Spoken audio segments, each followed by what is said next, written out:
Right now, deep beneath the oceans, parts of the Earth's crust are silently locking together. Nothing looks unusual on the surface, but underground, stress has been building for centuries. Scientists know where this is happening, and they know what it leads to. A megaquake, one of the most powerful events our planet can produce. Megaquakes are earthquakes with magnitudes of 9.0 and higher. They are capable of rupturing fault zones over 1,000 kilometers long, shifting coastlines by several meters, and generating tsunamis that travel across entire oceans.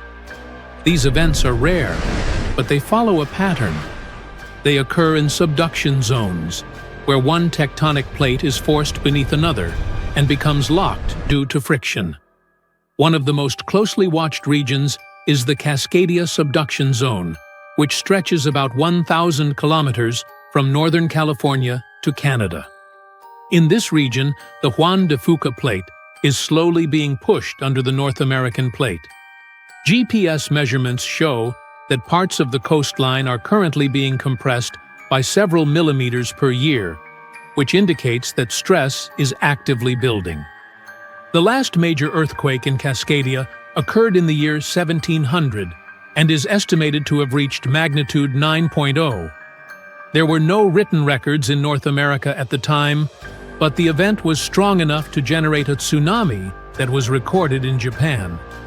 Geological evidence shows that past megaquakes in this region tend to occur every 300 to 600 years, which means the system is now within that interval again. Cascadia is not the only area where this process is happening. In 1960, Chile experienced the largest earthquake ever recorded, with a magnitude of 9.5.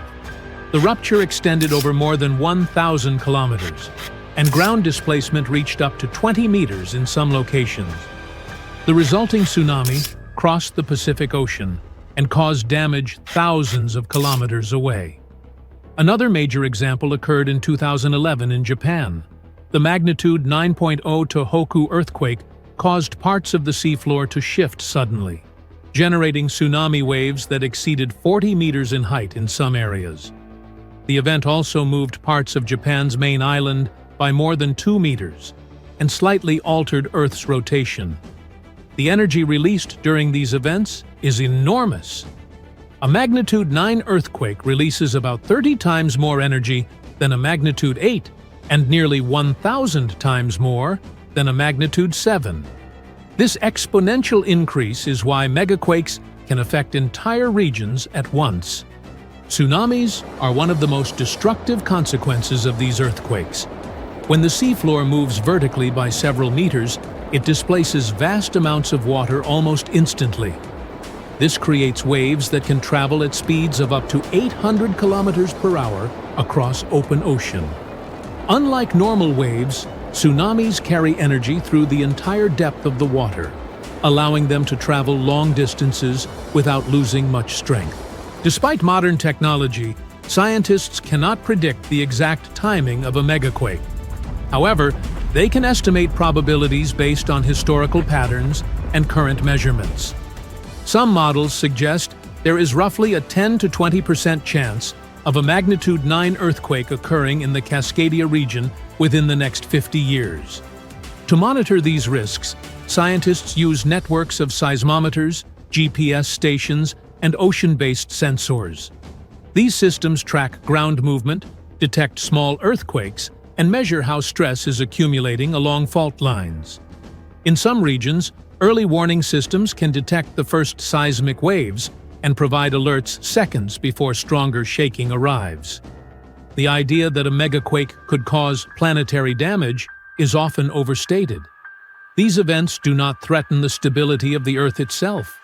However, they can reshape coastlines, damage infrastructure across large regions, and generate tsunamis that affect multiple countries. What matters is that the conditions required for a megaquake are already present in several parts of the world. Subduction zones in regions like Cascadia, Japan, Chile, and Southeast Asia are continuously accumulating stress. Nothing dramatic is happening on the surface right now. But underground, the process is ongoing. And based on everything scientists have observed, the next megaquake is not a question of if, but when. Scientists just found out that the Earth's crust beneath the Marmara Sea is sending seismic signals that look exactly like the kind that show up before a major earthquake. An earthquake that can shake entire coastlines and send waves racing toward crowded cities. For years, scientists focused on visible ruptures on land because they could measure and map them easily. But now, they made a detailed map of a huge fault system under the seafloor. The Mediterranean already sits at a dangerous crossroads where massive tectonic plates meet. Those plates push, scrape, and stretch against each other, and that constant motion creates massive stress. The crust there grows thinner over time, and thinner crust means it can't absorb stress easily. Stress builds, pressure mounts, and the signals coming from below show that parts of this fault system have started to move in unusual ways.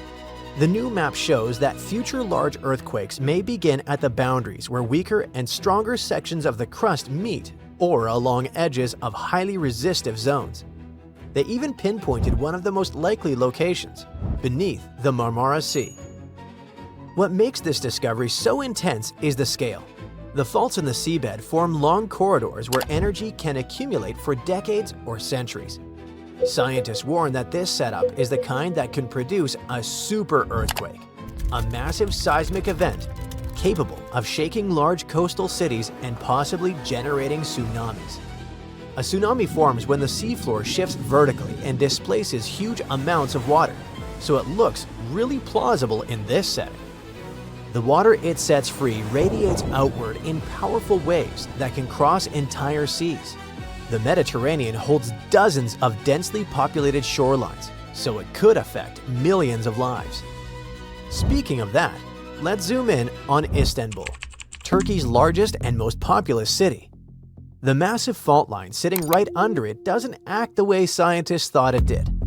For years, experts looked at the main Marmara Fault, a branch of the North Anatolian Fault running beneath the Sea of Marmara, and worried it might rip in one single monstrous rupture. That kind of break could unleash a megaquake in the high 7s or beyond.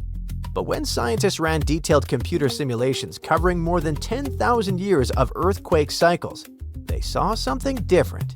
The fault doesn't behave like one giant zipper waiting to unzip all at once. It behaves more like a row of connected tiles that break in sections. And the reason comes down to what's happening miles below the seafloor. It's called rheology. Simply put, how materials deform under stress, how rocks bend, stretch, or snap when you squeeze them hard enough. Under the central sea of Marmara, giant piles of compacted mud, sand, and debris sit on top of warmer crust. In those upper layers, the sediment usually deforms slowly and steadily, especially at shallow depths where pressure and heat interact in specific ways. Deeper down, higher temperatures weaken the rocks. Warm rock flows more easily than cold rock. That heat acts like a built-in brake system that limits how far a rupture can tear through the crust. When researchers built a 3D earthquake cycle model, they fed in real heat flow measurements, rock friction data, and structural details, and replayed thousands of years of seismic activity. When they included both sediment thickness and temperature differences, the model finally matched history, including the powerful quakes of 1766 and 1912. And none of the simulated events exceeded magnitude 7.3. That level of shaking can collapse buildings, fracture infrastructure, and cause landslides. But it differs from the nightmare scenario of one continuous coast-to-coast rupture. Instead, different sections behave in different ways. The western segments produce more regular earthquakes, including magnitude 7.2 events roughly every 150 years. The eastern sections generate smaller double quakes, back-to-back events between magnitude 6.2 and 6.8 about every century, and a magnitude 7.0 roughly every 500 years. Parts of the fault don't snap at all, but creep. Scientists call it shallow creep. which just means the fault slowly slides without producing a major quake. It releases tension quietly, like letting air out of a balloon instead of popping it. GPS measurements and clusters of repeating small quakes over the past 20 years confirm that slow slip near the central basin. So what does this mean for Istanbul, a city of over 15 million people sitting practically on top of this system? A magnitude 7 or 7.3 quake close to the city could still rock neighborhoods, especially if two strong events strike in quick succession. Infrastructure, older buildings, and densely packed districts are at the highest risk. The fault hasn't produced a major rupture in this section since 1894, which means there's more than 130 years of accumulated strain. The simulations show major events could strike in the coming decades. Then there's Santorini, where more than 28,000 earthquakes happened in just a few months in early 2025. Most of the quakes stayed small, but some reached magnitude 5, strong enough to fracture walls, rattle nerves, and push authorities to close schools and evacuate parts of the island. And this wasn't just tectonic plates grinding like they usually do. This swarm moved. The epicenters shifted gradually northeast toward the Colombo submarine volcano about 5 miles offshore. That migration told scientists magma was on the move. Researchers calculated that roughly 80 billion gallons of it, enough to fill about 120,000 Olympic swimming pools, surged upward from depths around 11 miles beneath the surface. It climbed fast, then stalled about 2 to 2.5 miles below the seafloor. And all this was going on along the Hellenic Arc, one of Europe's most active subduction zones, where the African plate dives beneath the Eurasian region. Earthquakes often migrate across that span toward nearby islands. History backs that up. The 1956 Amorgos earthquakes unleashed massive shaking and a tsunami across the region. So, when 28,000 tremors light up the seismic network, you pay attention. This episode changed how scientists understand volcanic swarms. Now they know magma can intrude, fracture miles of crust, reshape underground reservoirs, and still never surface. It can load the system for the future without pulling the trigger today. And that matters because when magma moves like this, it changes stress fields underground and how future quakes might breed. The good news is that scientists now have really cool monitoring tools that feed real-time seismic feeds, underwater pressure sensors, and repeated gas measurements near volcanic vents into integrated hazard models. If magma starts accelerating upward again, researchers will see it and will take action. And there's another bold new idea in earthquake and tsunami warning: using undersea internet cables for this purpose. Nearly 1 million miles of those fiber optic lines on the seabed were designed to carry data, but scientists discovered that they can also detect tiny changes in light signals caused by seismic vibrations. In simple terms, when the ground shakes, the cable feels it. And this could be incredibly useful because forecasting earthquakes, even on land, is tricky. In the ocean, it has felt almost impossible as you can't scatter thousands of sensors across the seafloor easily. But those cables already sit there, stretching across deep trenches and continental shelves. If researchers use them as sensors, they can monitor tectonic movement in real time across huge areas. For a region like the Mediterranean, with hidden faults, active volcanoes, and crowded coasts, that system could offer precious seconds or minutes of warning. Seconds sound small, but early alerts let trains stop, gas lines shut down, and people move away from immediate danger. The fiber optic cable used for Seafloor Project, or FOCUS in the short version, didn't warn anyone about real disasters yet, but it had 2 false alarms. It reacted to a submarine landslide and weight bags that pushed the cables down. It proves the system works and could be life-saving in case of real danger, especially in vulnerable regions such as the Mediterranean.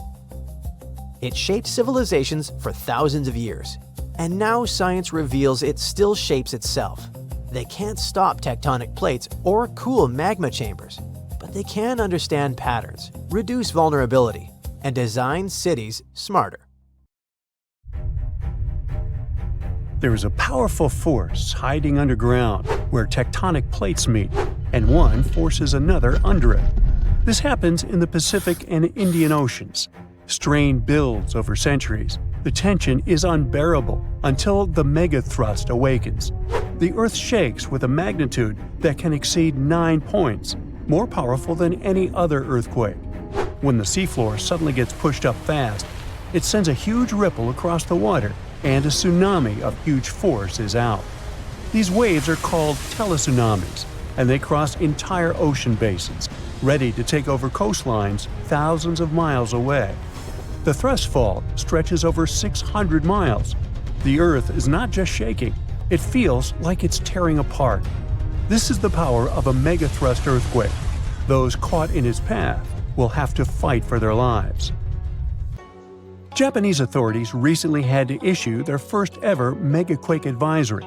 It happened because of a strong tremor on the edge of the Nankai Trough ocean floor zone.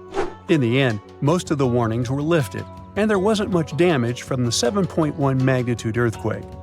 Parts of southwestern Japan started to shake, and the superfast trains in Japan slowed down to stay safe, which made travel slower for everyone. But everyone is staying alert as they know about the risk of a megathrust earthquake that could happen within the next few decades in the Nankai Trough. The tectonic plate under the Philippine Sea is slowly sliding underneath the land where Japan is, moving just a few inches every year. The last big earthquakes from this area happened in 1944 and 1946, both with a magnitude of 8.1. These quakes have caused a lot of destruction in the country. The next megathrust earthquake in the region, if it does happen, could be between a magnitude 8 and 9. Scientists still can't agree on how likely this mega earthquake is to happen, but it could be up to 80% certainty. On the other side of the Pacific, scientists from the U.S. Geological Survey have studied a dangerous area along the U.S. West Coast. It's called the Cascadia Subduction Zone, and it stretches from northern California to northern Vancouver Island in Canada. Over the past 14,200 years, there have likely been at least 30 big earthquakes in this region. One major quake happens every 500 years on average. But for a long time now, Cascadia has been quiet, and it worries scientists. They think this might be because the area is locked, meaning the tectonic plates are stuck together and building up a lot of pressure. Eventually, the part of the seafloor could suddenly break and move by several feet. The shaking would be just 5 minutes, but it would create a powerful tsunami as the seafloor shifts that would last for 10 hours. If it happens, it's going to be the worst natural disaster in the country's history, according to experts. The ground on some inland hills could turn into something like quicksand. This would cause the hillsides to slide and crumble, taking down roads and bridges. Around 620,000 buildings could be badly damaged or even collapse, including about 100 hospitals and 2,000 schools. People in Washington state might have to take care of themselves without help for 2 weeks, finding food, water, and shelter on their own. Scientists are studying slow slip events, where the tectonic plates move very slowly over weeks or months, releasing some energy but not enough to stop a big one. Every time the magnitude of an earthquake goes up by just one number, the energy it releases is 40 times bigger. So we'd need about 1 million small earthquakes every day for 500 years straight to release the same energy as one huge magnitude 9 earthquake. But these small earthquakes might be clues that a bigger earthquake is coming. To better monitor the Cascadia fault, experts are mapping the fault more accurately and adding better monitoring tools offshore. Scientists receive over $10 million to install seismic sensors and seafloor pressure gauges on a fiber optic cable off the coast of Oregon. The goal is to be ready to warn people and potentially save lives when a big earthquake strikes. A sharp megathrust earthquake happened in this part of the world in 1964. It went down in history as the Great Alaska Earthquake and had a magnitude of 9.2. It lasted for more than 4 minutes, making it the most powerful earthquake in the history of the U.S. and North America. The ground shook so hard that it caused huge cracks and landslides. In Anchorage, Many houses, buildings, and roads were destroyed because they weren't built to handle such a big earthquake. In some places, the land was permanently changed. For example, the coastline near Kodiak and Hinchinbrook Island was lifted by 30 feet. In other areas, like Gurwood and Portage, the ground sank by 8 feet. They had to rebuild roads higher so they wouldn't be flooded by the tide. A huge 27-foot tsunami wiped out the entire village of Chiniga. Many coastal towns were heavily damaged, not just by the earthquake, but also by tsunamis and the fires that followed. After the main earthquake, there were thousands of smaller aftershocks for months. A moderate earthquake of magnitude 4.4 shook Los Angeles in August 2024. Once it was over, the LA Fire Department checked around the city and didn't find any major damage or anyone hurt. In the nearby city of Pasadena, which is close to the earthquake's epicenter, a water pipe burst inside City Hall and everyone had to leave the building. Thankfully, there was no danger of a tsunami. The best we can do to avoid panic in such situations is to be prepared. Japan is one of the places on Earth where earthquakes happen the most because it sits on the edges of 4 tectonic plates. Around 1,500 of these earthquakes each year are noticeable. Because of this, the people in Japan have learned to live with earthquakes. The 1950 law set a rule that buildings should be able to handle earthquakes up to a magnitude 7 without falling apart. An update 30 years later said that buildings should only have minor damage in such earthquakes and still work as usual. But if an earthquake is even stronger, the law says the building's main job is to not collapse and save people's lives. At the most basic level, buildings are made stronger with thicker beams, pillars, and walls so they can handle shaking better. Another technique is placing special pads made from materials like rubber at the base of a building. Some buildings are even built on thick layers of padding that separate them from the ground completely, which helps protect them during an earthquake. A skyscraper might sway back and forth a lot, moving up to 5 feet. To stop it from getting damaged, engineers can add something called dampers every second floor all the way to the top. These dampers are like giant bicycle pumps, but instead of air, they're filled with liquid. When the building shakes, the dampers push against the liquid inside them. Even though the liquid doesn't squitch very much, it can still absorb some of the shaking. When they're building tall skyscrapers, engineers try to make the structure as simple and balanced as possible. This means having each floor the same height and placing the support columns evenly. But sometimes, architects who design skyscrapers don't want to make these compromises because they have creative ideas for how the building should look. Then they have to find compromise solutions.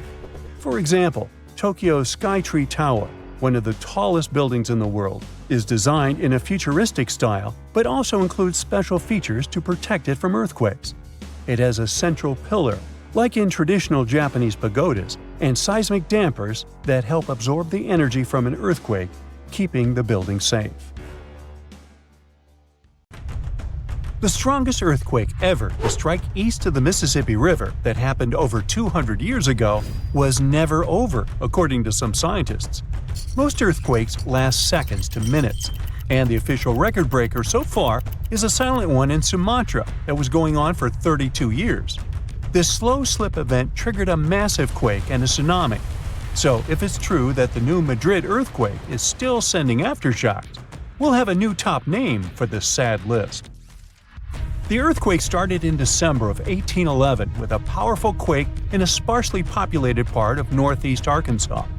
They felt the shaking almost 1,000 miles away in the White House, and the tower bells were ringing in Boston, even further away. It even made the mighty Mississippi flow backward for a few minutes over new waterfalls formed by shifted ground. The town of New Madrid, Missouri, completely disappeared in the disaster. The Earth wouldn't stay still until the end of January the following year, when things got serious again. A massive quake hit, this time near the junction of the Ohio and Mississippi rivers, right in the Missouri boot heel. Geologists believe it was a rupture on the New Madrid Fault, putting even more strain on the nearby Reelfoot Fault. Just when people thought it couldn't get worse, another 2 weeks of trembling passed, and the Reelfoot Fault snapped deep beneath New Madrid.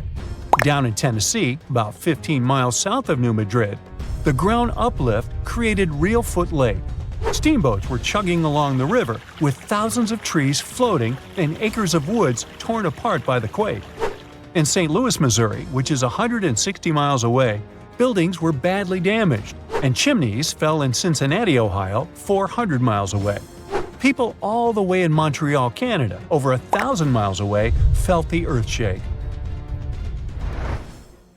Seismologists have registered about 200 small earthquakes in the New Madrid seismic zone every year since 1974. Some researchers believe that up to 30% of those were aftershocks from those big quakes back in 1811 and 1812. In parts of the U.S. where there's not much tectonic action going on, these aftershocks could keep rumbling for years, maybe even centuries, after the big ones hit. Aftershocks are the Earth's way of releasing all that built-up stress from the main quake.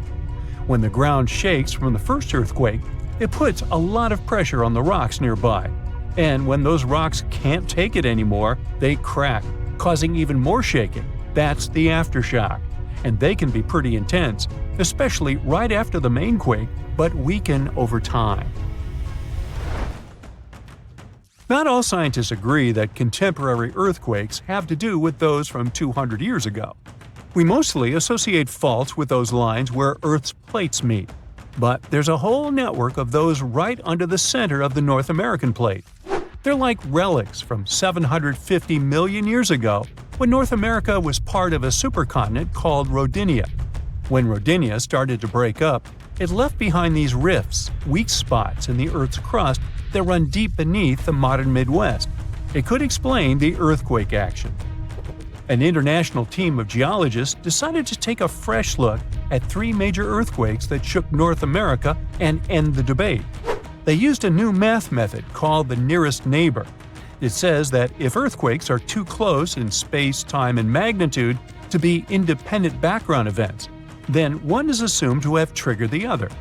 Depending on how you look at the numbers, somewhere between 10 to 65% of the recent quakes in the region could be aftershocks of those historic earthquakes. And a huge quake that hit Charleston, South Carolina at the end of the 19th century might explain up to 72% of the earthquakes in the area since then. But not all places are the same, so the scientific debate continues. In 1774, British explorer James Cook noticed a glow in the distance. It was the volcano of Mount Yasur in Vanuatu. This bad boy had been spewing lava and ash ever since, and it's quite likely that it's been doing that for way longer. The volcano has been sitting at alert level since October 2016, which means things are really unsettled around there. They've even marked off a 2,000-foot radius around the crater to keep people safe. There have been low to moderate outbursts, shooting out ash, gas, and steam, and some bigger blasts throwing stuff outside the crater. Satellite images have picked up on some hotspots of sulfur dioxide plumes, showing that Yasur is still cooking up a big storm down there. Stromboli, one of the volcanic islands near Sicily, officially has the Guinness World Record as the longest continuously erupting volcano. It has been putting on a fiery show for over 2,400 years straight. Ancient sailors nicknamed it the Lighthouse of the Mediterranean. Most of the time, Stromboli's just spitting out spatter, but every now and then it throws in some lava flows or shoots up some moderately high fountains. Sometimes you might even catch a glimpse of steam-driven outbursts. Over 200 million years ago, the world went through a major makeover, with not one, not two, but 4 massive volcanic eruptions changing the game. It all happened in Rensselaer, a large chunk of island that used to be a supermassive volcano stretching across what's now British Columbia and Alaska. This volcanic activity might have helped dinosaurs grow from cat-sized critters into giants we saw in Jurassic Park. It kicked off a 2-million-year rainy season. It made the whole world hot and humid, and the dinos just loved it. Researchers dug deep into sediment layers beneath an ancient lake in China to uncover these secrets. They found traces of volcanic ash and mercury, clear signs of those epic eruptions. There were carbon signatures showing huge spikes in carbon dioxide levels, making the atmosphere toasty and the rain pouring down. It all happened in 4 separate pulses, each triggered by those monstrous volcanic blasts. There's a spot in a national park not too far away from Sydney, Australia, where a fire has been raging deep underground for at least 6,000 years. They call it Burning Mountain, and it's a coal seam fire, burning its way through a layer of coal beneath the Earth's surface. Once these underground fires start, they're pretty much impossible to put out. This ball of fire is up to 30 feet wide and extremely hot, but there's no flame, it's smoldering. The fire has been creeping along at a pace of about 3 feet per year. A local farmer first spotted it in the 19th century and thought it was a volcano. The people who have lived here for ages believe this place is sacred. They've used it for cooking and crafting tools, and tell that it started from a widow's tears or the torch of a hero. But experts think it could have been a lightning strike or coal heating up like a summer barbecue from the interaction with oxygen. Some say it might have been burning since before the dinosaurs roamed the Earth.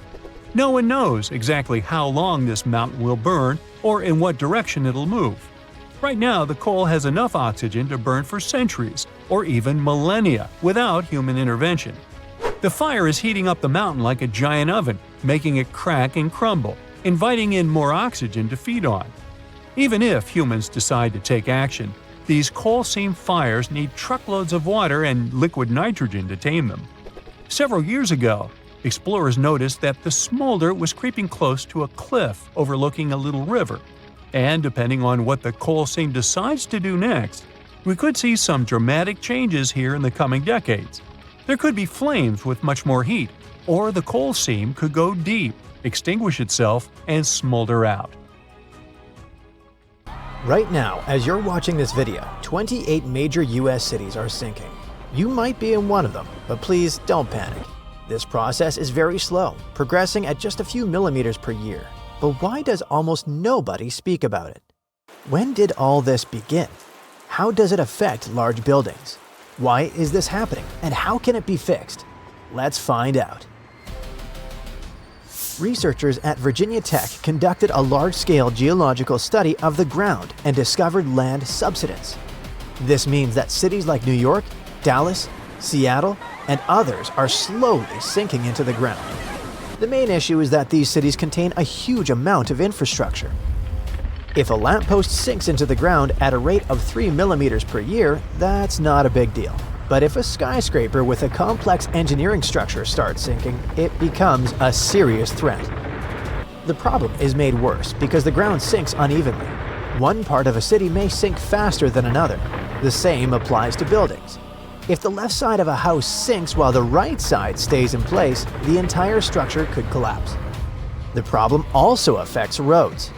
Vertical land motion can cause cracks and even complete failure. A similar situation is currently happening in Jakarta, the capital of Indonesia. Land subsidence there is so severe that the country is actually relocating its capital to another location.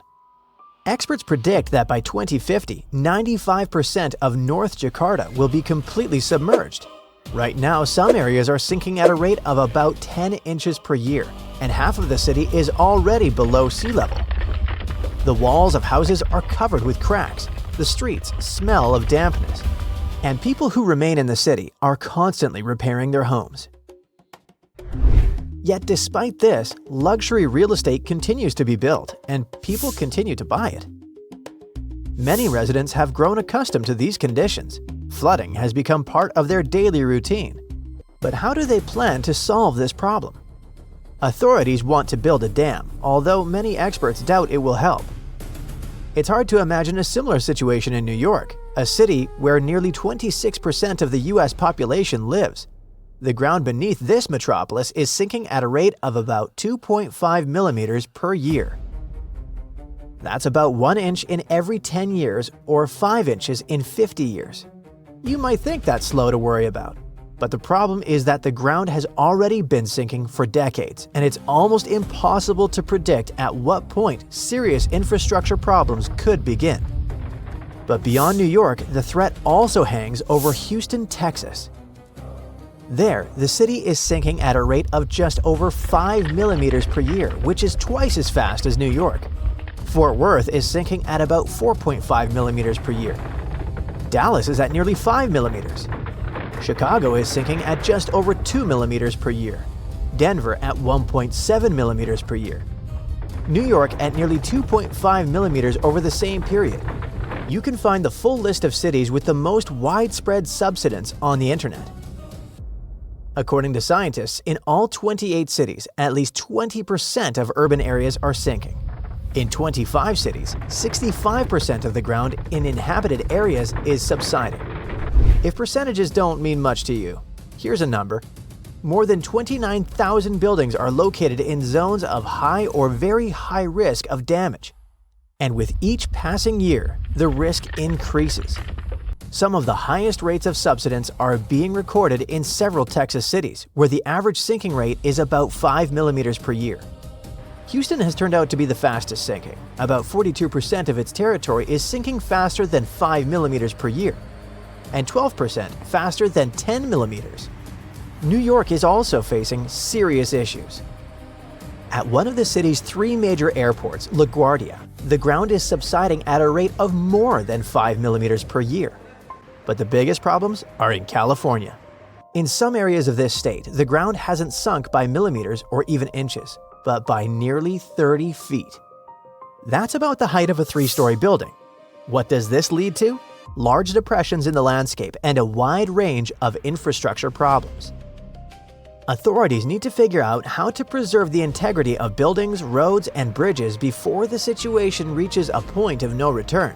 But how can this even be stopped? The solution lies in the very cause of the problem. There are too many people, and buildings have become too heavy. The ground is giving way under all that weight. And okay, that was a joke. The real problem is water. Tens of millions of people live in major cities. And where do you think authorities get the water to supply them? Especially when there's no nearby lake or river with fresh water. They take it from underground sources. And every year, as the population grows, the amount of water extracted grows as well. People are essentially draining underground water reserves, and this leads to serious land subsidence. This issue is especially severe in California, where groundwater is extracted for agriculture. The situation is made worse by hot weather. Lack of rain and drought destroy crops. So where does the water for irrigation come from? Authorities rely on underground sources. Let's return to Jakarta for a moment. Some experts believe that completely stopping the use of groundwater could save the city from flooding. This would require residents to switch to other water sources. Otherwise, the city may have no other options left. In the United States, there are additional challenges. Alongside heat that damages crops, there are opposite extremes. Heavy rainfall leads to the deformation and collapse of infrastructure. Strong winds and hurricanes can cause severe damage to buildings and roads. In addition to groundwater depletion and changing weather patterns, there is another factor. Yes, you're probably tired of hearing that things are getting worse, but no one said this would be easy. Tectonic activity is not uncommon on the West Coast. The ground is sinking, and deep underground tremors further destabilize it. On top of that, coastal cities like Los Angeles, San Diego, San Francisco, and others are suffering from rising sea levels. So, here's what we have. Underground, the soil is sinking, and earthquakes are occurring. On the surface, extreme weather is destroying cities and rising sea levels are flooding coastal areas. The situation may seem hopeless, but of course, there is a way forward. Let's not get into the issue of global climate change right now. Many scientists have already proposed countless ways to reduce its impact. Right now, authorities need to focus on the issue of groundwater extraction. One solution may seem unpleasant: wastewater recycling. We use water to take showers or flush toilets, and then it goes down the drain. Scientists want to collect and treat this water so it can be reused. It may sound unappealing, but modern filtration technologies can clean water extremely well and make it safe for reuse. This approach could significantly reduce groundwater consumption, although many people may resist it. Another method is rainwater harvesting. Scientists suggest creating special green zones in cities that absorb rainwater, collect it in large reservoirs, and send it back underground. Geologists might be able to identify the most depleted areas and inject rainwater into them, like filling an empty bottle. And what if every resident placed large containers outside their windows to collect rainwater during storms? Recycling wastewater and harvesting rainwater could reduce pressure on underground sources. It's possible that the process of land subsidence could slow down or even stop. But there is another problem. Humanity will continue to increase its water consumption because of artificial intelligence. Already, massive amounts of water are being used by large companies to cool data centers that train AI models. Every year, they consume more and more, but that's a topic for another video. A magnitude 15 earthquake has the potential to completely destroy our planet and evaporate all the water in a matter of seconds, leaving Earth uninhabitable. Over 500,000 earthquakes happen annually, but none have a magnitude of 15. 90% of quakes occur in the terrifying Ring of Fire zone located around the Pacific Ocean. The ground there is like jello. It shakes almost constantly. The most powerful earthquake to have ever struck Earth had a magnitude of 9.5. That much power can lengthen or shorten the day. But there's probably an earthquake in the confines of your own home now caused by a speck of dust landing on a table. But it has a power of negative 15 magnitudes. Earthquakes happen when tectonic plates move. They're like Lego pieces that are not properly secured, and when they move up, down, or hit one another, the ground also moves, triggering earthquakes. This tectonic energy acts like a battery.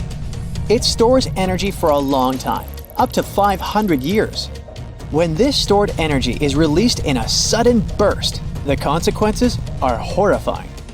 Even the strongest structures submit to this relentless force that leaves a trail of destruction in its path. In some instances, earthquakes can even trigger tsunamis, amplifying the chaos. Such a crazy amount of power can split the ground open and cause severe damage. The strength of an earthquake is measured by the Richter scale, but now it's being replaced by the moment magnitude scale. When there's an earthquake, we hear about how strong it is. It's usually from 1 to 10. Luckily, we haven't had a Richter scale earthquake yet. The most powerful earthquake to have ever happened in modern history occurred in Chile in the 60s. It was around 9.5 on the Richter scale, and it altered Earth's rotation and messed up the length of the day by around 2 milliseconds. It also triggered a massive tsunami and affected a vast area of 155,000 square miles. The Richter scale doesn't actually have a limit. Still, anything above 25 doesn't need measuring, because if that ever happened, we would simply turn into dust, and nobody would care to measure this disaster. As we said, the strongest earthquake had a magnitude of 9.5. If this magnitude had been just 0.5 stronger, it would have created a ruptured line 2,174 miles long. That is almost 7 times the size of Wyoming. A magnitude 11 earthquake would create a crack halfway around the world. Massive tsunamis would hit coastal areas, destroying everything, and Earth would get into a massive environmental crisis.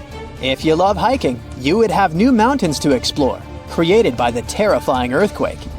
Even the temperature would increase because of volcanic eruptions and the resulting greenhouse gases. It would turn our planet into a hot oven. The safest places would be far away from any buildings, seas, oceans, and mountains where there would be a low chance of a landslide. Countries unprepared for earthquakes would be totally destroyed, and cities would turn into piles of rubble and dust. Going up on the Richter scale would only make things worse. But don't worry, an earthquake of that power is impossible. Earth's crust doesn't have enough energy to produce such earthquakes. But there is something that has much more power and can produce mega earthquakes. Asteroids are powerful enough to destroy our planet, as we all know from the dinosaur era. That asteroid was around 6 miles long and it caused massive damage to the planet. It triggered earthquakes that shook the ground constantly for months. These terrifying quakes were about 50,000 times stronger than the Chile earthquake. They also triggered a tsunami that was 30,000 times more powerful than the Indian Ocean tsunami. And the latter was one of the most devastating tsunamis to have ever struck Earth. The earthquakes caused by the asteroid had a magnitude of 11, making it the most powerful and scariest natural disaster ever. And let's hope it stays that way. The Indian Ocean tsunami affected only certain areas of the world. Meanwhile, the asteroid tsunami affected every part of the world and had 33-foot-tall waves. Even if you had traveled to the most remote place on Earth, you wouldn't have been able to hide from this Grim Reaper. A 15-magnitude earthquake wouldn't be 15% stronger than the Chile earthquake. The scale doesn't work like that. It would be around 100 million times more powerful than a 9.5 magnitude quake. It could make all the water on Earth evaporate, leaving us devastated and without any H2O to survive. All ecosystems would collapse. All food chains would be broken. And only some super strong bacteria would probably survive the impossible. That is only a fraction of the frightening things that could happen. The ocean is like the AC for our planet. Without it, Earth would be super hot. The ocean also serves as a shield from the sun's powerful rays.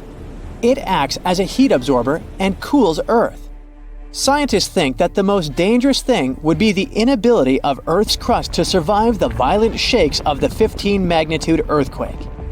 If our planet miraculously survived and didn't turn into dust, there would be massive openings in its crust. The ground would become gelatinous.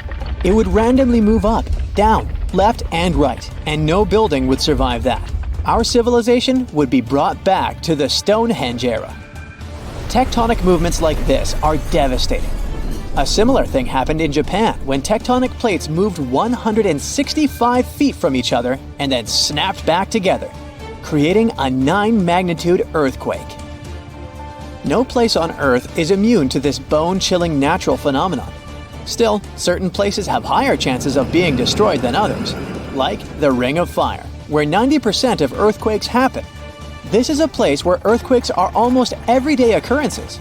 The Ring of Fire is located in the Pacific Ocean. It forms a ring around the continents that surround the Pacific. There, several tectonic plates meet, creating highly unstable ground.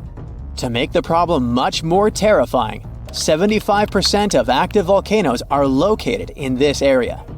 90% of dormant volcanoes are also there, making this place extremely dangerous. Scientists carefully study this region to find a way to predict when the next earthquake might strike. The Ring of Fire is not the only place at risk of earthquakes. In California, along the San Andreas fault line, 2 tectonic plates have been storing power for more than 200 years. The San Andreas Fault is 715 miles long and has the potential for a massive earthquake. This region has its fear of violent earthquakes like the one that happened in San Francisco in 1906. It had a magnitude of 7.8 on the Richter scale. Scientists' predictions are terrifying. They say that the chance of a 6.7 magnitude earthquake is very high in the area. If all hell starts to break loose, you should know how to survive. Avoid anything that might fall on you, like windows, closets, or unstable ceilings. The official phrase from emergency experts is drop, cover, and hold on. Stay low to the ground. Hide under something stable like a table, and remain there until the shaking stops. Make sure to stay in your shelter for another minute or two, just in case there are aftershocks or loose debris. Use your nose and smell for gas. If you do smell it, don't turn the lights on or do anything that might ignite it. Stay strong and be safe. Floods, tornadoes, tsunamis, hurricanes, yikes. All these natural disasters can get extremely dangerous, but we're kind of familiar with them. But how about a natural disaster that has never happened before, but could occur any moment now? It might be a super eruption. That's what happens when a supervolcano erupts. You might know that Yellowstone Park is located on top of a supervolcano. The last massive eruption there happened about 664,000 years ago, and the one before that, approximately 1.3 million years ago. If we do the math, we'll understand that the next eruption might be due anytime soon.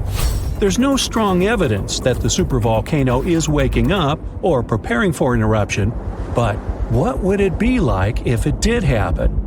Months before the eruption, small-scale earthquakes would become more frequent and more powerful in the area. Not long before the eruption, the growing pressure would push up the ground over the volcano, creating a dome.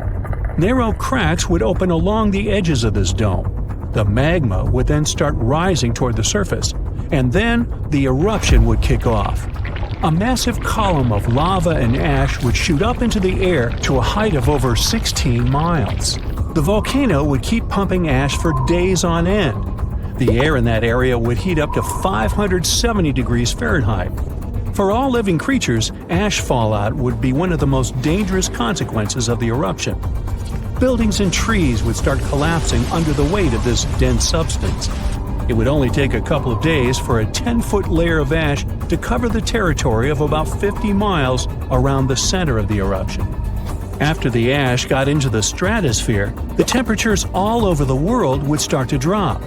The eruption would also be rich in sulfur, and this element is an effective sun blocker. That's why it would soon get so cold that there would be no summer in the whole world for the next several years. The monsoon seasons would change. It would be hard for animals to find food and clean water. Well now, how about a gamma ray burst? You don't stumble across this kind of radiation in your everyday life. A gamma ray burst occurs when two neutron stars collide. The collapse of a massive star can produce it too. Gamma rays could present a serious danger to Earth. If a gamma ray burst happened close to our home planet, it could rip our ozone layer away. After that, we would be left unprotected from the sun's ultraviolet radiation. Plus, gamma rays could also produce ground ozone. This kind of ozone could seep into the ocean since it's water-soluble, and that would lead to a mass extinction of marine life. Plants wouldn't survive this disaster either. Now, come to think of it, giant sinkholes could swallow entire communities. One of such sinkholes opened up in the city of New York. It pulled a parked van into the earth. That happened in the summer of 2022. And it wasn't the only sinkhole to appear in that area. Local inhabitants reported about 4,000 sinkholes all over the city. This kind of problem is also very common in Florida, and it's much more serious than it may sound. Sinkholes open all of a sudden, pulling down everything and everyone that happens to be nearby. Sinkholes appear all over the world, which makes them a global problem. They're totally unpredictable and form without warning.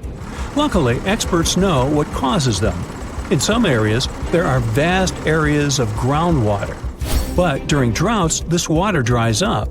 This creates large empty caverns, and after heavy rains, the surface over such a cavern can collapse, creating a sinkhole within minutes.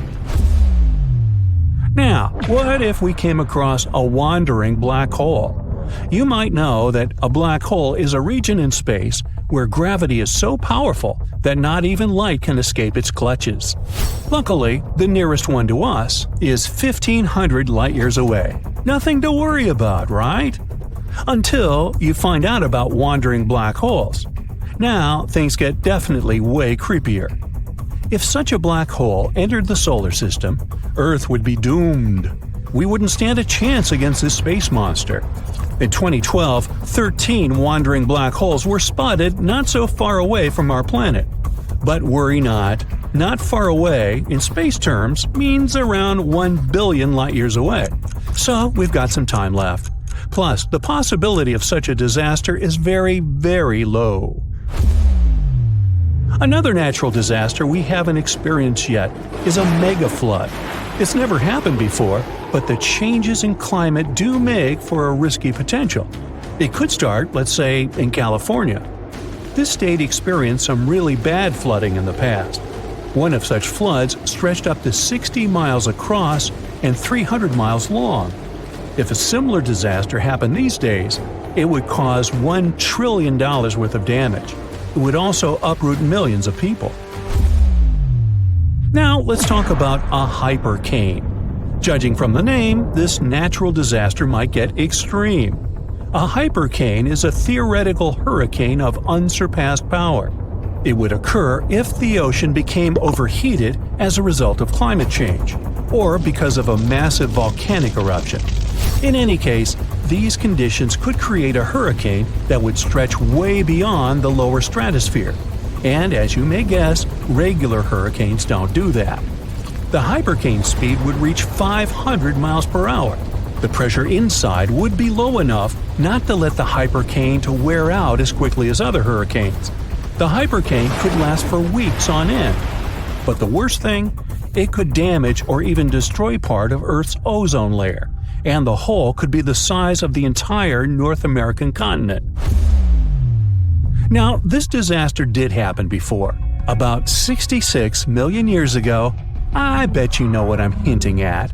Yep, that very meteor that supposedly wiped out dinosaurs off the face of the Earth. This 7-mile-wide space visitor was traveling at 67,000 miles per hour. As a result of the collision, 75% of all life on the planet disappeared, and winter reigned on Earth for 18 months. Want to know a secret? Meteors strike Earth all the time. Even more of them barely miss our planet. But it's also very hard to predict meteor strikes. Scientists miss a lot of them until they just nearly miss us. That's why experts are working on an early warning system that could prevent disasters. It could make meteor impacts less catastrophic, or at least allow people time to evacuate. It could also be our very own sun that would be responsible for another natural disaster. I'm talking about a massive solar flare. On the scale of damage to society, few catastrophes can compare to this event. It wouldn't destroy buildings like a tsunami or an earthquake. Neither would it end lives in the same way a supervolcano or meteor would. But it would cripple our entire way of life by destroying the whole electronic infrastructure of Earth. The cost of this disaster would reach trillions of dollars. It'd cause other infrastructures to fail. Communication, medicine, transportation, banking systems, those would tumble like dominoes, and it would be incredibly hard to recover them. Earth would be left without electricity for years. There would be no electric light, no computers, no phones. Water supply systems would be out of order. There would be no food in supermarkets. There would be no electricity, and people wouldn't be able to reboot the already broken power grids. In 1859, people all over the world woke up in the middle of the night. It was as light as during the day. The skies were illuminated with auroras, red, green, purple. They appeared even in the regions where no one had seen them before, like the Bahamas, Jamaica, or Hawaii. Telegraphs got electrically charged, even though they were disconnected. In many areas, fires started. That was when technology barely existed. But imagine the avalanche of problems a solar flare could cause today. An earthquake in Indonesia began in 1829 and lasted a mighty 32 years. It reached its climax in 1861 and hit a magnitude of around 8.5. It was caused by the tectonic plates below the island slowly clashing against each other. Researchers discovered that the quake had been building for some time after analyzing the coral in the area. They found it was being periodically exposed to the open air. That was caused by the gradual earthquake moving the land up and down. Scientists call these decades-long silent earthquakes slow slip events. A single lightning bolt can warm the air to around 54,000 degrees Fahrenheit. The heat makes the air expand quickly, creating a shock wave or boom, which we know to be thunder. There are close to 3 trillion trees on Earth. That translates to roughly around 422 trees for every person. Before humans, the number was nearer to 6 trillion. Almost 70% of the Earth's surface is covered by water, which on average is around 2.5 miles deep. 97% of Earth's volcanoes lie underwater. As well as the mid-ocean ridge, a massive mountain range that is over 40,000 miles long. Humans have mined around 190,000 tons of gold from the planet. Experts predict there is around 20% still left to be mined, but this figure is constantly changing. The world's largest active volcano is in Hawaii. Called Mauna Loa, it's over 2.5 miles above sea level. Given that most of it is underwater, the volcano's summit is a staggering 11 miles from its base. That's the same length as over 160 football fields. The highest ever recorded temperature on Earth was a sweltering 136 degrees Fahrenheit. It was recorded in El Azizia, or modern-day Libya, on September 13, 1922. The lowest temperature was a chilling minus 129 degrees Fahrenheit, recorded at Russia's Vostok station in 1983. Earth is the fifth largest planet in the solar system, behind Jupiter, Saturn, Uranus, and Neptune. It has a circumference of roughly 25,000 miles, and it would take the average person around 8,300 hours to walk around the face of the Earth. The separation between Earth's land masses would make such a trek almost impossible, though. It takes 365.25 days for the Earth to orbit the Sun. Because our calendar years only have 365 days, we add an extra leap day every 4 years to make up for the difference. Russia is the largest country on the planet, with a total area of about 6.5 million square miles. It encompasses more than 1/8 of the Earth's inhabited land area, but still has a relatively small population given its size. Earth is the only planet with one moon. Mercury and Venus have no moons, while every other planet has 2 or more. Earth is over 4 billion years old. Scientists calculate this by looking at the planet's oldest rocks, as well as meteorites that have crash-landed.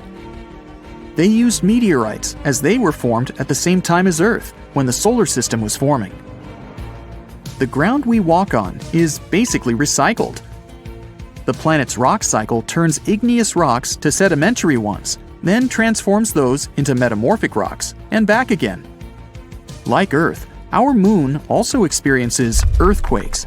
They're less common and intense than the ones we have, and are caused by tidal stresses. A tidal stress is basically the relationship between the gravitational pull of the moon on the Earth and that of the Earth on the moon. Despite being the 5th largest continent, Antarctica holds 70% of the planet's fresh water and about 90% of its ice. Bangkok is the most visited city in the world, boasting 23 million visitors in 2019 alone. Paris, London, Dubai, and Singapore make up the other cities in the top 5. The lowest layer of Earth's atmosphere is called the troposphere and is the reason we have weather. Sunlight heats the planet's surface, which causes warm air to rise up to the troposphere.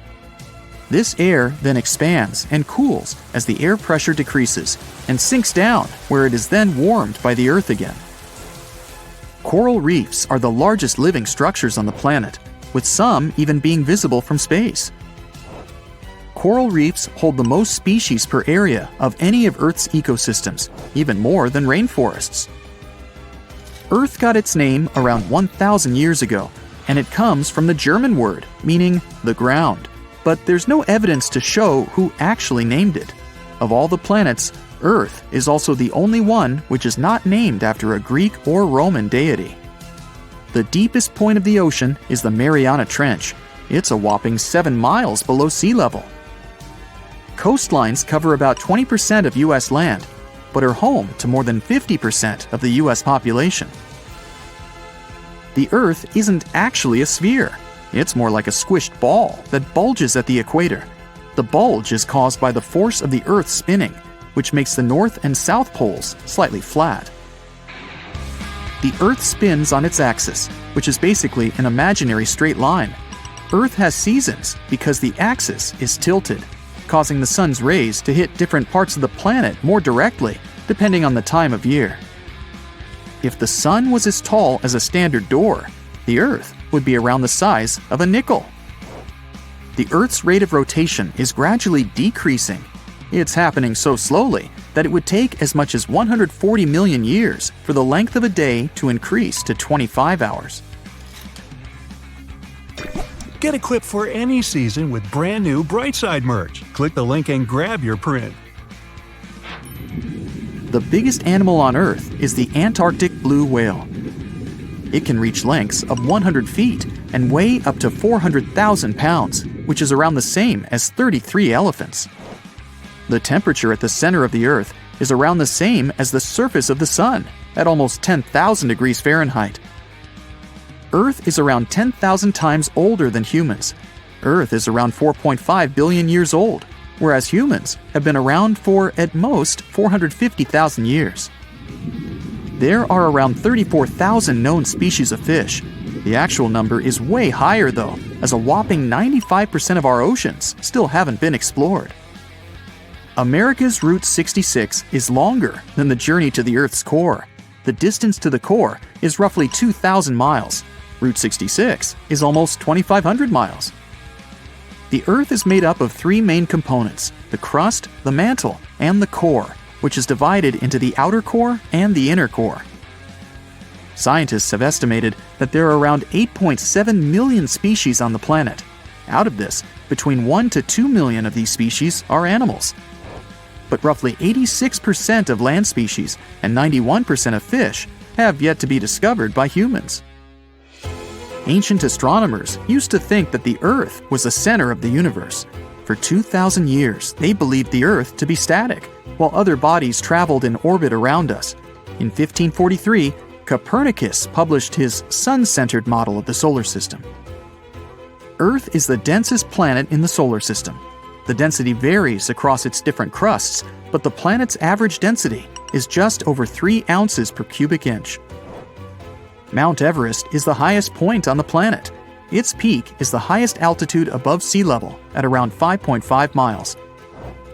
Each year, 1 septillion crystals of snow fall on Earth. That's a trillion snowflakes.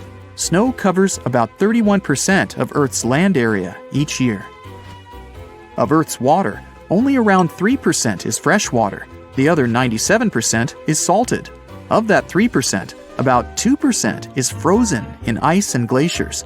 So, less than 1% of the planet's fresh water is actually in lakes, rivers, and underground. The world's largest inland body of water, or lake to us normal people, is the Caspian Sea. It has an area of 140,000 miles squared. The world's deepest lake is Lake Baikal in Russia and is 5,300 feet deep. Earth's atmosphere is roughly 78% nitrogen and 21% oxygen, with small amounts of water vapor, carbon dioxide, and other gases. No other planet is believed to have this much oxygen, which explains why Earth is the only planet where life has been discovered so far. Apart from the Moon, there are 2 asteroids in co-orbital orbits with Earth, sometimes called Earth's second moon. 3753 Cruithne is an asteroid that looks like it's following the Earth in orbit, but it's actually following its own path around the Sun. 2002 AA29 is another asteroid which makes a horseshoe orbit around the Earth that draws it close to the planet every 95 years. The world's largest carbon storage is leaking, and it's getting worse. Look around. Passing cars, steel constructions, even your plastic phone case or a diamond ring, they all have something in common. If you still remember Chemistry 101, then you know the key staple, the periodic table.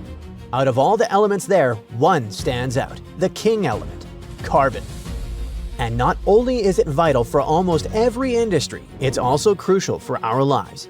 And if somewhere on the planet it starts leaking, the changes for us are irreversible. Basically, it means that the standard air cycle is broken beyond repair. Sadly, it's exactly what's happening right now. And no, scientists are not sure why exactly it's happening. But there are theories. Now, if you think about it, you understand carbon is not something you order off Amazon. It has to be extracted first. And like many other crucial elements, say platinum or cobalt, it is stored in the world's biggest and most powerful bank, the African continent. Just like all banks, it has vaults. and the carbon vaults we're talking about are mostly located in the Democratic Republic of the Congo. I don't just say Congo because there are actually two. The DRC with its capital Kinshasa, and the smaller Republic of the Congo with Brazzaville as its capital. We're focusing on the bigger one. The DRC hosts the world's largest net carbon sink in the Congo Basin, making it crucial for the global climate. But why, out of all countries and all continents, is it the DRC that has it all? Well, speaking in very general terms, there's one thing that's essential for the global carbon cycle to work: forest swamps. Forest swamps, or wooded wetlands, occupy roughly 2% of the world's land surface, which significantly narrows down the possible areas where carbon may be stored. Now, knowing what is important for carbon, think of one more place that might have perfect conditions for such basins. If you said Brazil, well done. This country also has vast rainforests and, logically, carbon basins. The DRC is home to the world's second largest rainforest with approximately around 375 million acres of forest cover. That's roughly 60% of the entire Congo Basin forests and about 67 to 68% of the country's total land area. The conclusion is straightforward. There's hardly a better place on the planet to act as a carbon vault. Now, when you hear all that, you might think, that's great, they have a lot of carbon. What could possibly go wrong? The answer, unfortunately, lies right under the surface. We all know what CO2 is, but it's not just something produced by cars, factories, or even when we exhale. It's a gas that can also form naturally and in large amounts if conditions shift even slightly. Imagine a leaking pipe. At first, it's just a drip. Then the leak widens and more water escapes. Eventually, you end up flooding the space below, or if you're lucky, just your own basement. Either way, it's expensive and difficult to control. Now scale that pipe up thousands of times, tens of thousands. That's closer to what's happening in the DRC. The carbon vault is leaking, and the consequences may not be reversible. The Amazon Basin and the Congo Basin have, for thousands of years, locked away vast amounts of carbon, quietly stabilizing Earth's climate. That was the assumption: stable, slow, predictable. But now that assumption is breaking. When I say carbon, don't think of coal or diamonds. Carbon exists in many forms: solid, compressed, crystalline, or powdery. But here we're talking about carbon dioxide, CO2, a gas. In the Congo Basin, two lakes, Lac Mai Ndombe and Lac Tumba, are changing how scientists understand carbon storage. These are blackwater lakes, meaning their waters are dark, as if someone poured freshly brewed black tea into them. The color comes from organic material from surrounding forests that is constantly washed into these lakes. They sit within vast peatlands where carbon has been building up and storing for thousands of years. Scientists believe this carbon was safely locked underwater in these so-called vaults. The prevailing assumption was that carbon would only be released under extreme conditions, such as severe drought. But even the strongest security systems have their flaws, and this natural vault is starting to give way. These blackwater lakes are already releasing carbon dioxide into the atmosphere under normal conditions.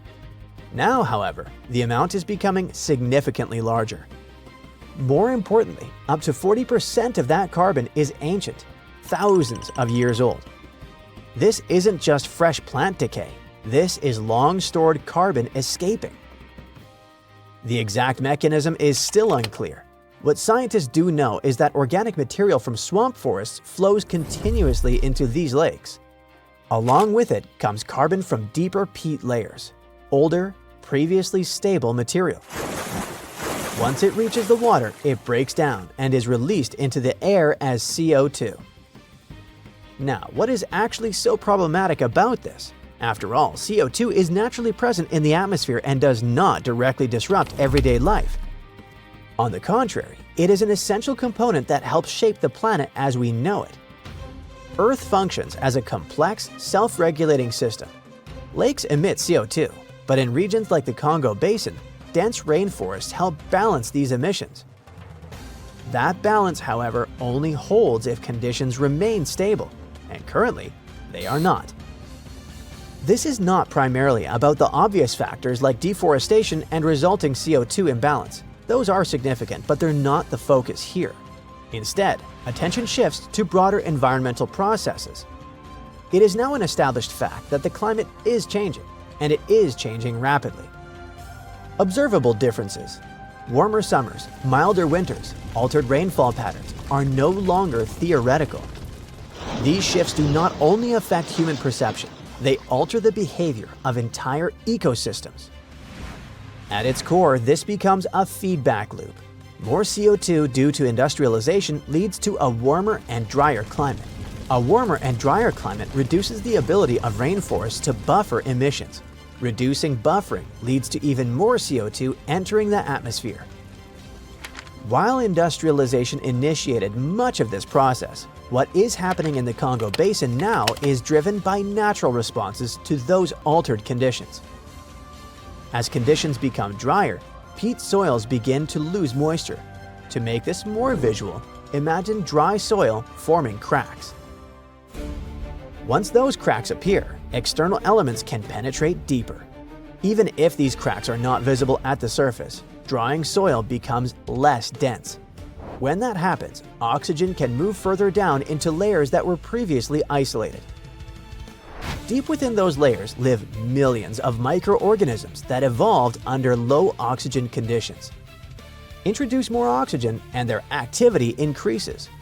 Organisms that were once limited become more active. They begin breaking down organic material that had been preserved for centuries or even millennia. This process releases additional carbon dioxide. At this stage, it's necessary to clarify something. These carbon leaks are not physical leaks of solid material like coal or diamonds.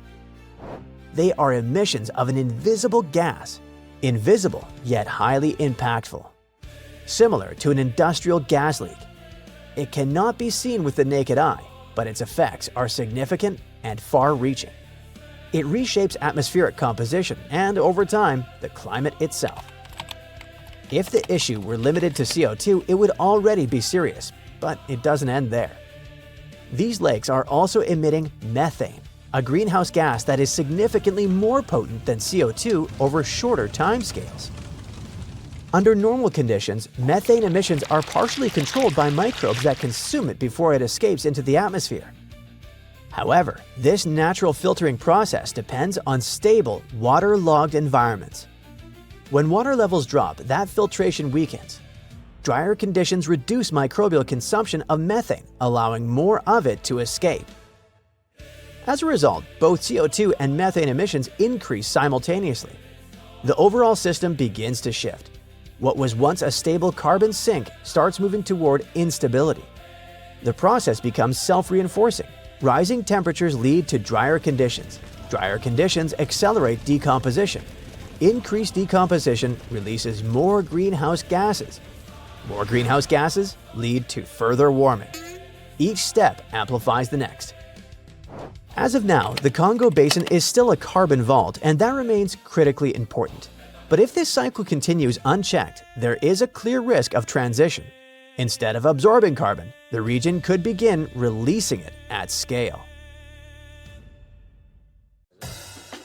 You have friends over for dinner. You set your drink on the counter and go help your friend set out some desserts. When you get back, you notice the liquid in your cup. It's sloshing around and the ice cubes look like ships on a rough sea. Now you feel it too. On the ceiling, the chandelier is swinging like mad. Then you hear someone scream, "Earthquake!" The house and everything in it is rocking back and forth. You try to run for cover, but the shaking keeps you stuck in place, fighting to keep your balance. The cabinets look possessed, and glasses and dishes fly out and smash on the floor. The bookshelves topple over, and everything hanging on the walls sways and falls off. You duck under the dining room table, trying not to get hurt on all those broken dishes.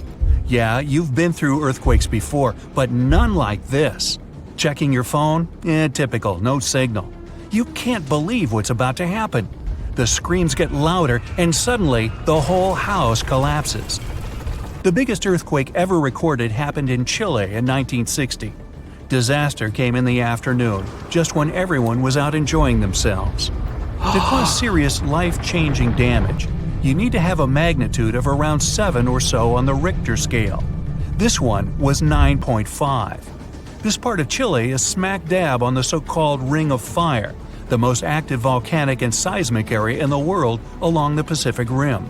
The initial shaking lasted around 10 minutes, and after 2 days, many aftershocks were still strong enough to set off a volcano in the south of the country. But that's not where it ended. The earthquake unleashed a series of tidal waves all over the Pacific Ocean, with some reaching over 80 feet high. The waves in earthquake were so strong that they even affected Hawaii, Japan, and the Philippines. It caused around $500 million $1960 worth of damage. Many were left homeless. Much of their infrastructure was smashed too. Buildings as far as the eye could see were toppled, and debris piled everywhere.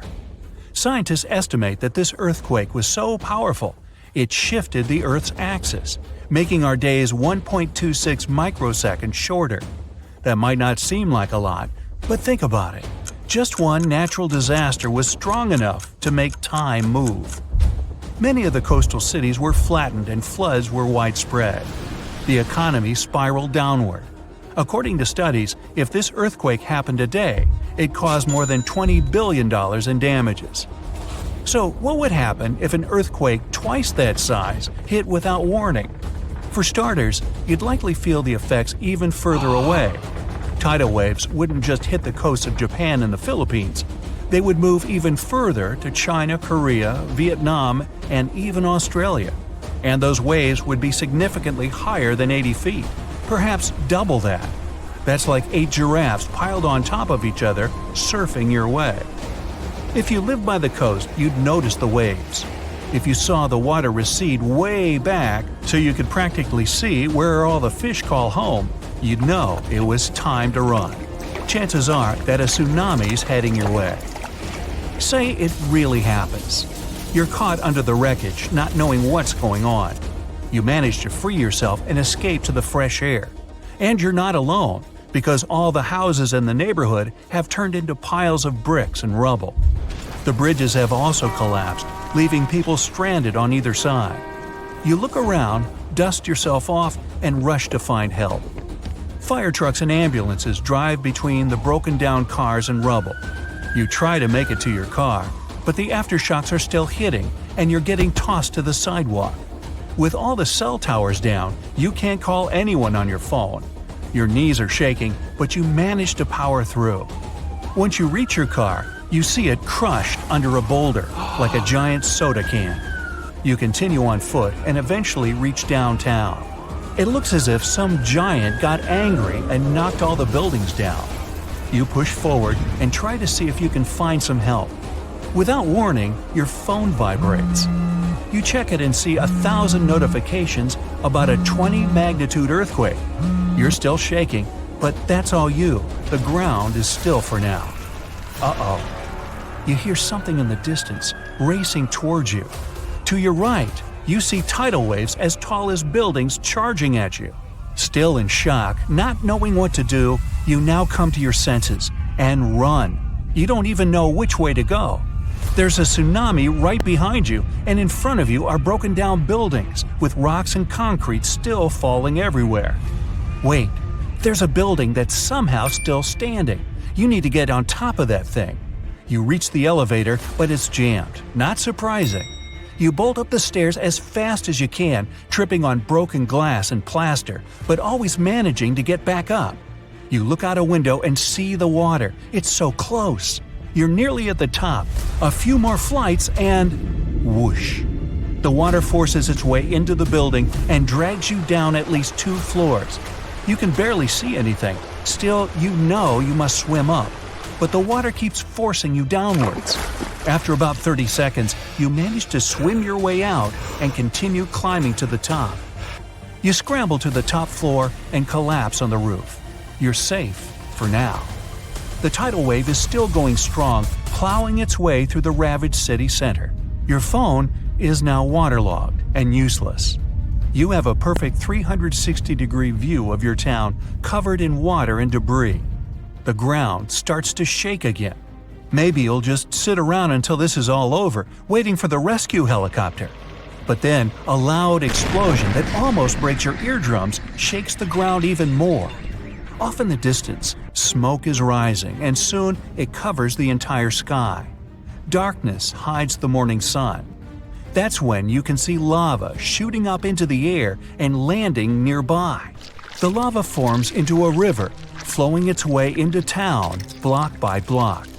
With this much seismic movement and the high intensity of the earthquake, the world's tectonic plates have shifted so that magma is pushing its way to the surface.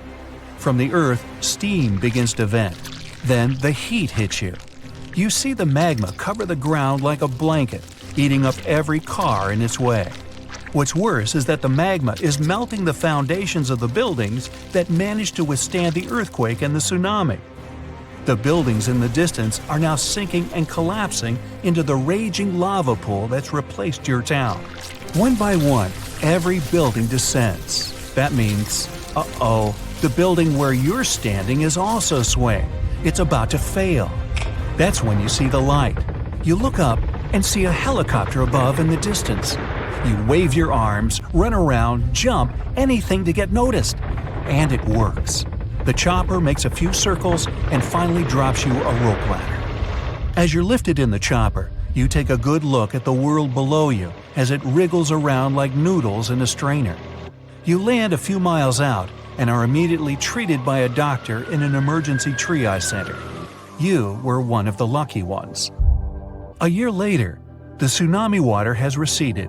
The lava that flowed inland has cooled, but all that magma permanently changed the ground below it, and the whole town is gone. The disaster has thrown the entire country into a financial nightmare that'll last decades. It takes months to survey the town, making sure there's no dangerous electrical wires or busted gas pipes anywhere. They're rebuilding your town farther inland from where the old one was. In other towns, they rebuild directly over the ruins. In others, they just decide to move everyone to a nearby city. Rocks rolling down the slopes of a rumbling volcano, pushing other bigger rocks on their way, and eventually tumbling down into the ocean in a humongous cascade, causing a wave the height of which the world's never seen before. This is what might happen if the Helena slump of the Hawaiian Big Island falls off into the water. The Kilauea volcano is far from dormant. The latest eruption occurred in 2018. Its eruptions are usually accompanied by earthquakes of different magnitudes, and with each quake, the magma rocks on the slopes of the volcano shift down. These rock formations are called slumps, and the Helena slump is the most notorious of them all. In 1868, the shift of this slump caused a tidal wave rising as tall as 60 feet. But what's most troubling is that some 110,000 years ago, a landslide here led to one of the most powerful earthquakes ever, which in turn led to a mega tsunami of over 1,000 feet in height. Scientists are worried that such an event may repeat in the future. If that happens, the wave might engulf the whole of Hawaii and easily reach both North and South American coasts. Geologists are quick to reassure, though, that a landslide like this is unlikely to occur anytime soon. It's just too early for that. But when it finally does, the consequences will be catastrophic. Have a nice day! Yellowstone National Park in the western USA is world famous for its dazzling views, and especially the colorful Grand Prismatic Spring at its very heart. But we should all stay aware that Yellowstone is, first and foremost, an enormous caldera, basically a slumbering supervolcano. The difference between a regular volcano, like Kilauea from earlier, and a supervolcano is that the latter is thousands of times more powerful. Imagine an eruption spewing tons of huge rock and rivers of hot lava, pumping out clouds of ash that make countries stop air travel for weeks. And now multiply all of this by 1,000. This is what a Yellowstone eruption would look like. At first, a huge area in the middle of the national park would shake, crumble, and then blast upwards in a megaton explosion. Lava flows and magma rocks would cover the area of about 40 square miles, roughly half of Washington, D.C. But the greatest danger is the volcanic ash. The ashen plume would rise miles above and get carried by the wind in every direction. Since the eruption would be far from ordinary, the spread and damage would also be much greater than usual. The ash is thick and heavy, so it would cover a vast area in a blanket, destroying crops and even buildings. Worse still, it would spread in the air and block out the sun, leading to a drastic drop in temperature and an artificial winter. Even regular volcanoes can lower temperatures worldwide by a few degrees. A supervolcano may potentially cause a new ice age. Luckily, the chances of Yellowstone supervolcano erupting in the near future, or at all, are extremely low. There have been only 3 of those in the history of Earth, and there's no evidence such a disaster should repeat. Scientists estimate the probability at 0.00014%, which is lower than the chances of an asteroid wiping us all out. Speaking of which, if dinosaurs could talk, and were at least still alive for that matter, they'd tell you that asteroid threat is as real as it gets. Scientists at NASA say they've tracked 90% of all near-Earth asteroids of significant size, and none of them are a matter of any concern. But there are still the other 10% in the great unknown. What's more, asteroids can change their line of flight because of the pull of other celestial bodies and eventually turn our way. Lucky us. Now, if an asteroid big enough, like a mile across, hits the Earth, it will first cause an explosion powerful enough to erase a dozen big cities in a matter of seconds. Then the impact will raise a cloud of dust and debris that will block out the sun, just like the ash cloud from a volcano, and cause a centuries-long winter on the whole planet.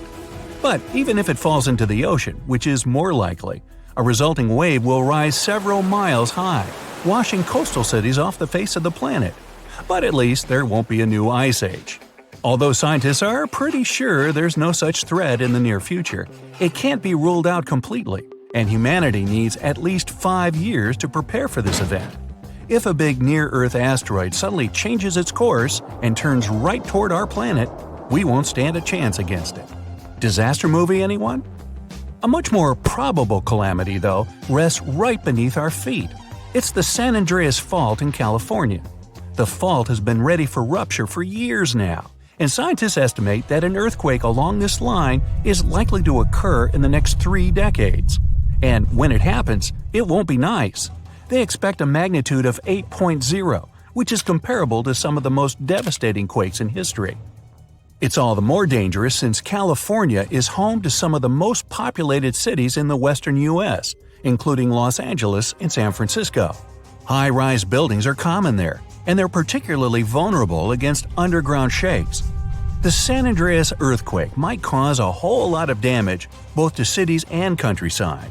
In the worst-case scenario, the ground might break apart, destroying buildings, farms, and changing the landscape altogether.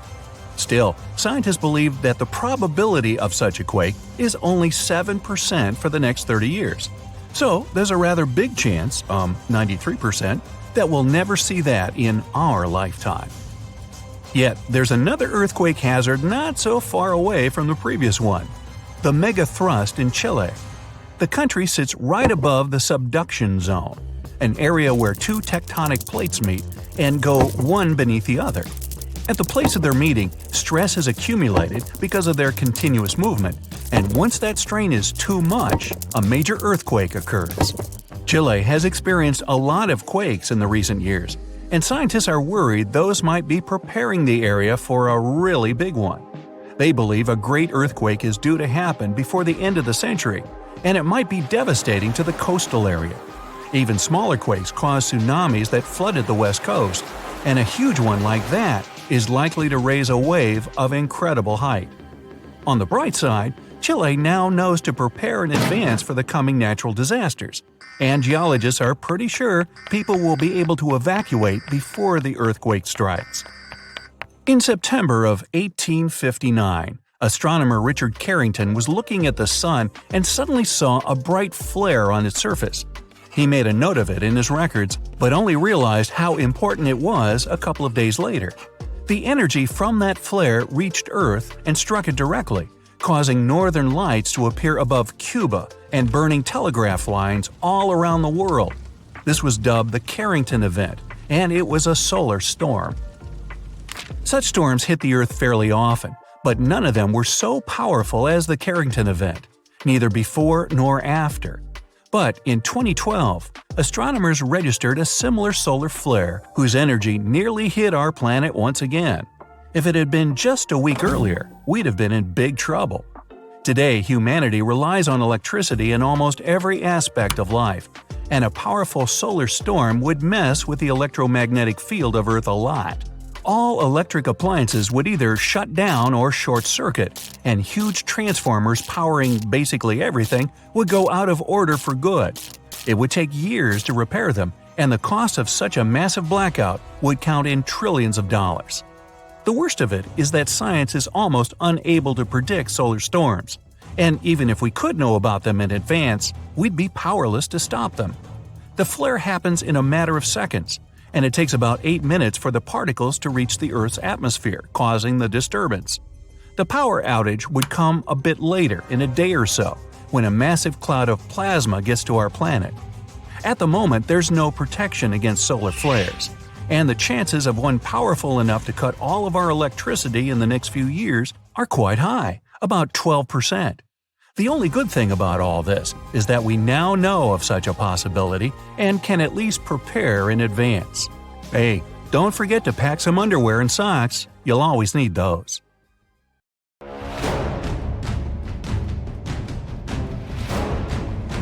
The Boxing Day Tsunami, Indonesia. An undersea earthquake starts in the morning.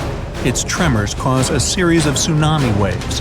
The largest reaches the height of the Arc de Triomphe in Paris. Unzen volcano mega tsunami. A powerful volcanic eruption triggers a landslide from a 4,000-year-old lava dome. It sweeps through the city of Shimabara and reaches the sea, setting off a mega tsunami. The Vajont Dam mega tsunami, Italy. A landslide drags 9 billion cubic feet of forest, soil, and rock into the lake. A dark wall of water covers the sky over a tiny village at the bottom of the Vajont Dam. Then, with a deafening roar, the wave overtops the edge of the dam, taking out everything in its path. Mount St. Helens mega tsunami, USA. As the volcano erupts, the upper 1,500 feet of Mount St. Helens collapses into a massive landslide. Part of this avalanche plunges down into nearby Spirit Lake, which splashes the lake waters into a series of waves almost as tall as the Eiffel Tower. Alaska's Lituya Bay tsunami. A landslide caused by an earthquake creates a megawave. It surges over the headland and washes away trees, plants, and soil down to bedrock. Molokai, Hawaii.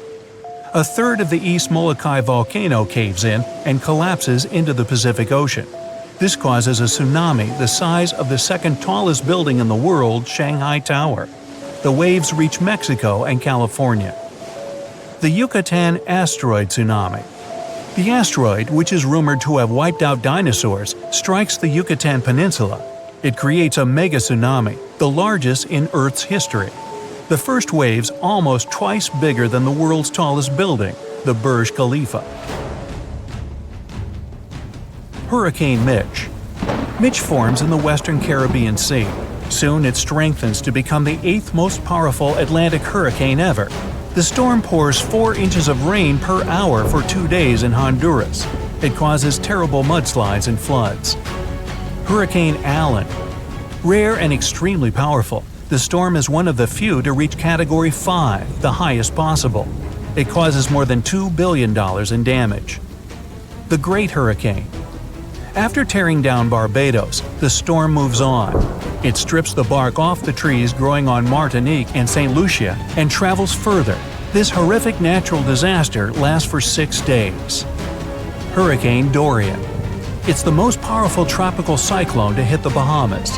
The hurricane flattens most of the structures on the islands and sweeps them into the sea. Hurricane Wilma. The storm occurs in the Caribbean Sea near Jamaica and heads to the west. 2 days later, it gathers enough power to turn into the most intense hurricane ever recorded in the Atlantic Ocean. Hurricane Patricia. A regular storm develops a well-defined eye and turns into a Category 5 hurricane within a mere 24 hours. At one point, it travels faster than a Ferrari moving at its top speed. It makes Patricia the world's most intense tropical cyclone ever recorded. Kamchatka earthquake. It happens in the early morning 80 miles away from the shores of Kamchatka. The earth tremors produce a tsunami. The first two waves are catastrophic, up to 60 feet high. The third one's much weaker. Valparaiso earthquake, Chile. It happens at about 5 a.m. along the boundary of two tectonic plates. The tsunami, triggered by the earthquake, wipes out 620 miles of Chile's coastline. Tohoku earthquake, Japan. The first earth tremors start at a great underwater depth. The earthquake is so strong it moves Japan's main island. It shifts the planet on its axis by up to 10 inches and increases its rotation speed. The disaster also triggers a tsunami with 133-foot high waves that travel 6 miles inland. Indian Ocean earthquake, Sumatra. A rupture along two tectonic plates sets off an undersea earthquake. It begins at about 8 a.m. near northern Sumatra, Indonesia. It makes the planet vibrate nearly a half inch and sets off earthquakes all over the world up to Alaska. Good Friday earthquake, Alaska. The most powerful earthquake recorded in North America lasts for 4 minutes and 38 seconds. A 600-mile-long crack causes terrible landslides and a 27-foot tsunami. Areas 200 miles away get raised by 30 feet. Other places permanently drop 8 feet. Valdivia, Chile. The Great Chilean earthquake starts in the afternoon and lasts for no less than 10 minutes. The disaster affects an area the size of California. It triggers tsunamis that reach the shore of Hawaii, Japan, the Philippines, Australia, and New Zealand. The average tornado usually lasts less than 10 minutes, but there are exceptions. El Reno tornado. It's considered the world's largest tornado based on width. At its peak, the twister reaches 2.5 miles across. The Perryville tornado, U.S. It occurs at about 2 a.m. and starts with snapping hardwood trees and breaking down stone constructions. Then the whirlwind becomes stronger. It levels 2-story buildings, flips and tosses cars as if they were toys. Bridge Creek Moor tornado. When the twister gets into the town of Bridge Creek, its width is at its peak, 1 to 1.5 miles. The wind speed of the tornado reaches more than 300 miles per hour. This natural disaster causes $1 billion in damage. Manitoba, Canada. An outstanding tornado rages for nearly 3 hours. It breaks tons of trees and utility poles, damages roads and farmhouses, but miraculously misses every town on its path. Tri-state tornado, U.S. The world's longest-lasting single tornado travels 220 miles through Missouri, Illinois, and Indiana. The average tornado's path is usually no longer than 5 miles. Tupelo, Gainesville, U.S. An outbreak that consists of at least 12 single tornadoes wipes out everything on its way. The accompanying rainstorms also trigger severe flash floods that make matters even worse. Valjean landslide, Italy. At 10 p.m., a landslide with a volume of 100 Great Pyramids of Giza breaks off from the top of Monte Toc. It falls into the Valjean Dam reservoir, producing a tsunami wave taller than the Golden Gate Bridge. Yunnan, China. An avalanche of rocks, stones, and mud, so big it could fill up Sydney Harbor, forms a dam on the Jinsha River. The Hida River, Japan. Triggered by a rainstorm, 300,000 Olympic swimming pools of debris flows down before getting stopped by another, earlier landslide. Along the way, the landslide sweeps 2 buses off the road. Peru. A rock slide dams the Rio Montanero, a long river running through the center of Peru. The whole process takes no more than 3 minutes, which means the landslide moves at a speed of up to 87 miles per hour. It also leaves a trail of debris 5 miles long. The Usoy Dam, Tajikistan. Set off by a magnitude 7.4 earthquake, the rockslide falls into the Murghab River and blocks its flow. That's how the Usoy Dam, one of the tallest in the world, appears. Mount St. Helens, USA. At 8:30 a.m., after much buildup, a volcanic vent finally gives way and sets off a catastrophic eruption, which makes the entire north side of Mount St. Helens fall away. It's the world's largest recorded landslide. North Bonneville, U.S. In the middle of the 15th century, a great earthquake occurs. An incredible amount of debris rushes down from Table Mountain. It covers more than 5 square miles and blocks the Columbia River with a dam 200 feet high and 3.5 miles long. The ground beneath your feet holds the timeline of our planet. This is how we learn about Earth's past. But deep inside the Grand Canyon in Arizona, that timeline is broken, and records of billions of years are missing. Just poof. But it seems that scientists have finally solved exactly what kind of force could make billions of years old rocks disappear. Usually, our planet builds its history layer by layer. Sediment and tiny shells drift down to the seafloor, pile up, get buried, and harden into rock. Older layers stay down, newer ones stack on top. So the Grand Canyon should work like an easy-to-follow chronicle of what happened first, what happened next, and what came after that. One layer might come from an ancient river. Another might still show ripples from a sea that vanished long, long ago. Usually, the farther down you go, the older the rocks get. But in some places, that order suddenly breaks. Younger rock can sometimes end up resting directly on much older rock, with a stretch of time missing in between. Geologists call gaps like that unconformities. They can form when older rock gets exposed and worn away, or when new sediment stops piling up for a long time. What makes the Grand Canyon differ is the scale. In some spots, relatively young strata sit directly on basement rock about 1.7 billion years old. The gap can reach 1.2 billion years. Since Earth is 4.5 billion years old, that's roughly a quarter of Earth's history missing at the surface. And it's not just one neat break. The Grand Canyon has several major gaps in its rock record, and the biggest of them is often grouped under the label of the Great Unconformity. Now, a lot of that missing time falls in the Proterozoic era, the middle stretch of Earth's history. This was long before dinosaurs, trees, or even grass. The continents were mostly bare rock, meeting muddy coastlines. And almost all life was still tiny and ocean-bound. One of the clearest signs of that world was stromatolites, layered mounds built by microbial mats in shallow water. As these microbes trapped sediment over and over, the layers slowly built up into rock. Some stromatolites still exist today, which makes them one of our best glimpses into that older Earth. So, when rocks from this stretch of time get erased, we lose evidence of what early Earth looked like and how early life was changing it. Long before animals arrived, tiny ocean microbes transformed the planet. They triggered the Great Oxygenation event.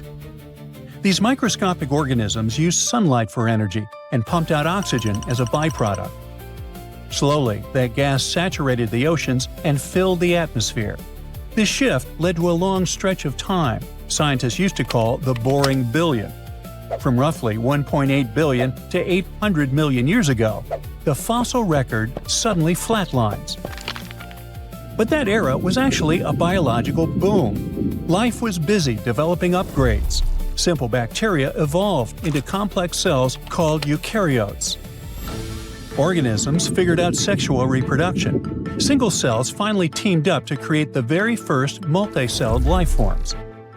The blueprints for every animal on Earth were being drawn up right in those oceans. So why did the record look so empty for so long? Because a lot of the physical evidence of those leaps may have been destroyed. Erasing a billion years of biology requires catastrophic damage. If we examine the Grand Canyon, the scrape is not small. Geologic models suggest up to 3 miles of solid rock got stripped away from the continents. That's almost 16,000 feet of ground, scooped away like with an ice cream spoon. Nature basically took a belt sander to the continents. Millions of years of rain chewed through solid granite like it was wet cardboard. Entire mountain ranges completely collapsed into mud. The weather shaved off 3 miles of solid crust until nothing survived except the deepest underground roots. When those peaks washed into the sea, they dragged the entire fossil record right along with them. So what happened? For a long time, the favorite theory was snowball Earth, a pair of extreme global freezes during the Cryogenian, between about 717 and 635 million years ago. It works like this. Ice reflects sunlight. When that light bounces back into space, the temperature drops. A cooler planet creates more ice. That expanding ice reflects even more heat. Once that loop starts, it's hard to stop. Glaciers kept growing until they swallowed the continents completely. If Snowball Earth really looked like that, it would be like a strange planet, far from its star. We're talking about glaciers thousands of feet thick, creeping toward the equator. Those walls of ice acted like a bulldozer. Glaciers spread across the continents. They did not move fast, but they were heavy and unstoppable. Rocks trapped inside the ice got dragged along the ground, scraping, crackling, and grinding the land underneath. Some boulders were smashed into smaller pieces over time. At sea, thick ice covered areas of the ocean. Now normally, dark ocean water soaks up heat. Bright ice does the opposite. It reflects sunlight away, which cools the planet and helps the ice grow even stronger. So when all that crushed rock got washed into the ocean, it may have changed the chemistry of seawater in a big way. The ocean suddenly had far more material moving through them. Some scientists think that extra mineral input helped create better conditions for early animal life right before the Cambrian explosion around 541 million years ago. That's when shells, armor, eyes, and all kinds of body plans became much more common in the fossil record. But a 2026 study made the story even stranger. At Great Unconformity sites in northern China, much of the erosion seems far older than Snowball Earth. The main phase appears to fall between about 2.1 and 1.6 billion years ago. That points directly to plate tectonics. Think of Earth's outer shell like a cracked, hard-boiled egg. Those puzzle pieces constantly drift around on top of molten rock. When two of those pieces slam together, the ground has nowhere to go but up. The crust violently bends. Peaks push straight into the sky. Once those rocks reach the clouds, weather instantly starts chewing them back down to flat ground. Scientists call this the supercontinent cycle. Imagine taking all the separate continents we have today and shoving them together into one mega-island. A supercontinent called Nuna formed exactly like this billions of years ago. Eventually, underground heat ripped that giant landmass apart. Think of a pizza. Ooh, pizza. If you leave it uncut, it only has a crust around the outside edge. If you slice it up and pull the pieces apart, every single slice suddenly gets its own edge. Breaking up a supercontinent creates thousands of miles of shallow coastal waters. These areas became safe zones for complex cells to multiply. Now, why would that matter for missing rocks? Because continents do not slide together quietly. They crash together like slow-moving freight trains. The ground buckles. Millions of tons of crust crumple upward. Mountain ranges rise miles into the air. Now that the rock sits exposed in the open sky, it is vulnerable to weather. Then there is Rodinia. This was another giant supercontinent that formed a bit later on. When Rodinia shattered into smaller pieces, it triggered a wild climate chain reaction. Heavy rains pounded the new rocks. That falling rainwater actually soaked up huge amounts of carbon dioxide directly from the air. The shattered rocks acted like a giant sponge, sucking up Earth's heat blanket. With less carbon dioxide to trap the sun's warmth, global temperatures absolutely plummeted. The planet quickly locked into a deep freeze. That's why many geologists no longer see the Great Unconformity as one clean cut made at one moment everywhere on Earth. In some places, tectonic collisions may have done most of the damage. In others, Snowball Earth may have stripped away more. In some regions, both likely mattered. So the mystery has gotten bigger, not smaller. For years, planet-wide ice looked like the main suspect. Now, newer studies suggest some of the missing chapters may have started disappearing much earlier, during the rise of Earth's supercontinents. This may not be one missing page. It may be a whole chapter torn out and scattered across time. On September 16th of 2023, without warning, the Earth began to hum. A low, strange vibration reverberated through the crust. This set off seismic alarms all across the globe. For 9 days straight, the planet was pulsing with this horrifying rhythm, and scientists had no idea what was going on. Meanwhile, the total disaster was happening in Greenland. It wasn't an earthquake. They knew that much. They could tell it by the rhythm. Since we all live on giant tectonic plates, they constantly move and slide on magma like icebergs on water. Sometimes as they move, they can rub against each other or collide or break. In any case, all this causes an incredible release of energy that sends shockwaves through the ground. That's when we feel the ground literally shaking, and it's what we call an earthquake. These vibrations we feel are called seismic waves. Seismometers pick them up as pings or rumbles. In a typical earthquake, they create a bunch of different frequencies. It's a crazy chaotic mix of low and high frequencies, like smashing every piano key. What was weird about the Greenland event is that the signals weren't like that at all. It was a steady, single-frequency vibration, as if some ancient machine was stirring beneath the Earth. It's like one piano key being struck over and over, creating a doom-like, repetitive sound. Turns out, what they were hearing wasn't the noise of tectonic plates going wild.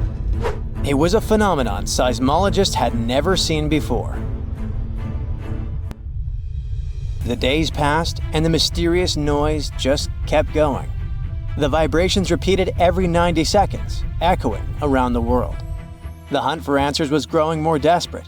Seismologists had no idea what they were dealing with. They had to gather a huge international team of 68 people from 15 countries.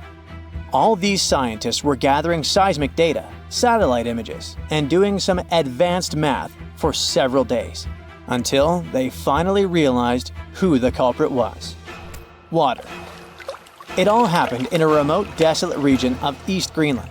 This place is full of fjords, narrow inlets of the sea between high cliffs, kinda like deep water-filled valleys surrounded by towering rocky sides. In this area, surrounded by jagged peaks and icy waters, the air was still.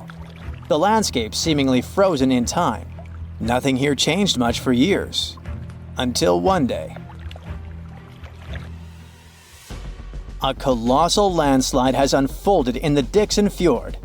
One of those steep mountainsides towering over the fjord at almost 4,000 feet high collapsed in a massive landslide.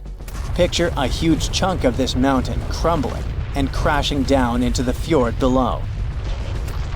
This sent a deluge of rock and ice crashing into the water. The impact was just apocalyptic, 882 million cubic feet of debris. That's enough ice and rock to fill 10,000 Olympic-sized swimming pools, or 10 Great Pyramids of Giza.